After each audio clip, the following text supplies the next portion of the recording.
দুপুর আজকে আমাদের দুপুরের খাবারে কি আছে দেখো।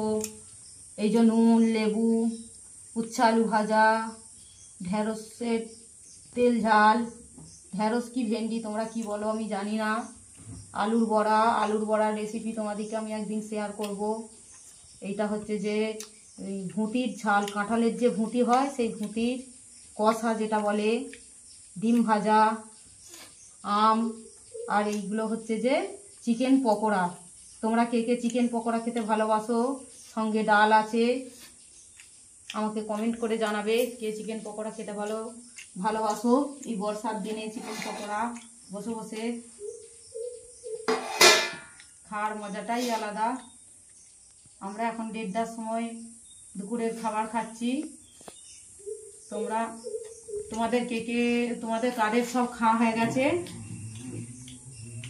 আমাকে কমেন্টে জানাও। আর তোমরা কে কে চিকেন পকোড়া খেতে ভালোবাসো আমাকে কমেন্টে জানাবে। ধন্যবাদ বন্ধুরা।